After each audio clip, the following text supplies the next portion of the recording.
warahmatullahi wabarakatuh. Alhamdulillahilladzi arsala rasulahu bil huda wad dinil haq liyudhhirahu 'alad dini kullih wa kafa billahi syahida.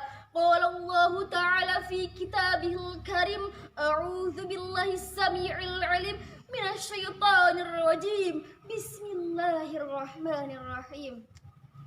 Seiring puji yang tak pernah henti hanyalah milik Allah yang maha suci. Senandung rindu yang tak pernah layu hanyalah milik Allah yang maha tahu. Segenap sanjung tertumbuh hanyalah milik Allah yang maha agung.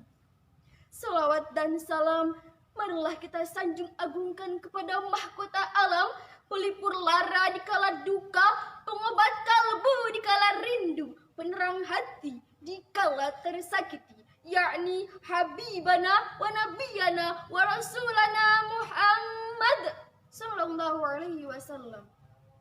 Dewan juri yang arif dan bijaksana, hadirin hadirat rahimakumullah. Dalam kesempatan yang indah ini, izinkanlah saya, Iis Khairun Nisa, untuk menyampaikan tausiah dengan tema peran pemuda di zaman milenial. Berbicara mengenai pemuda pasti identik dengan masa muda. Masa yang hebat luar biasa dikarenakan masa mudalah masa yang paling tepat, masa yang paling kuat untuk senantiasa taat kepada Allah Sang Pemilik nikmat. Masa muda merupakan nikmat dari Allah Subhanahu wa taala, di mana kita sebagai seorang pemuda dianugerahi bentuk fisik yang kuat.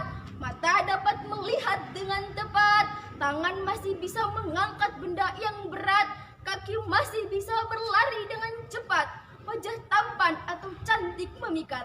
Maka gunakanlah wahai pemuda untuk senantiasa taat kepada Allah yang maha hebat. Hadirin rahimakumullah.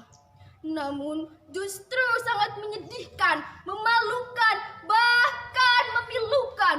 Di zaman milenial ini tidak sedikit pemuda yang kaya raya, yang segala ada segala punya, yang istilahnya HP-nya Nokia, laptopnya Toshiba, mobilnya Avanza, kontrakannya di mana-mana, sawahnya lega, duitnya loba, tiap hari makannya di Ampera, tetapi batinnya tersiksa, hatinya penuh dengan gegana dikarenakan terjerumus ke dalam jurang narkoba dan terbujuk rayuan wanita penggoda, karena mereka telah melanggar aturan Allah yang maha kuasa.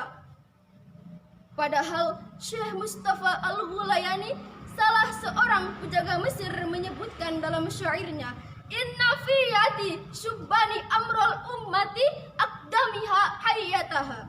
Sesungguhnya di tangan kitalah, di tangan para pemudalah urusan umat ini digenggam, dan pada kaki merekalah hidup dan matinya umat ini. Hadirin rahimakumullah.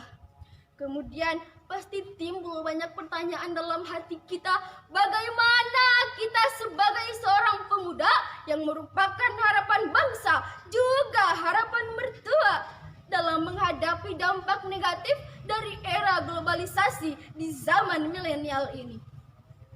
Supaya kita terhindar dari narkoba dan lain sebagainya, jawabannya Imam Said Al-Qutub dalam kitabnya Arsyal Hayatul fil Islam memberikan solusi kepada kita, yaitu dengan cara tarbiyatul fardiyah, bahwa kita sebagai pemuda harus senantiasa semangat untuk belajar ilmu pengetahuan. Dikarenakan salah seorang ilmuwan, Albert Einstein, pernah berkata, religion without science is plain, science religion without exclaim, bahwa ilmu agama tanpa ilmu pengetahuan umum adalah buta, dan ilmu pengetahuan umum tanpa didasari ilmu agama akan sangat berbahaya. Oleh karena itu, mari kita sebagai pemuda untuk senantiasa terus semangat mendalami ilmu pengetahuan umum disertai ilmu pengetahuan pengetahuan agama, sehingga kita menjadi remaja atau pemuda harapan bangsa yang berilmu, beriman dan bertakwa, yang akan membuat bangsa dan negara kita berjaya di zaman milenial ini. Sesuai dengan firman Allah Subhanahu wa taala dalam Al-Qur'an surah Al-Mujadilah ayat 11. A'udzu billahi minasyaitonir rajim. Bismillahirrahmanirrahim. Yarfa'il ladzina amanu minkum walladzina utul ilma darajat. Artinya, Allah akan meninggikan derajat orang-orang yang beriman dan orang-orang yang berilmu di antara kamu beberapa derajat. Hadirin rahimakumullah, semoga kita menjadi remaja atau pemuda harapan bangsa dan agama yang berilmu, beriman dan bertakwa, sertai akhlakul karimah, jauh dari narkoba dan dekat dengan rahmat Allah yang Maha Kuasa, sehingga kita dapat hidup bahagia di dunia, terlebih kelak di akhirat. Amin Allahumma amin. Demikianlah yang dapat saya sampaikan. Akhir kata, hidup sendirian tanpa kekasih. Cukup sekian dan terima kasih. Wallahul muwaffiq ila aqwamit thoriq.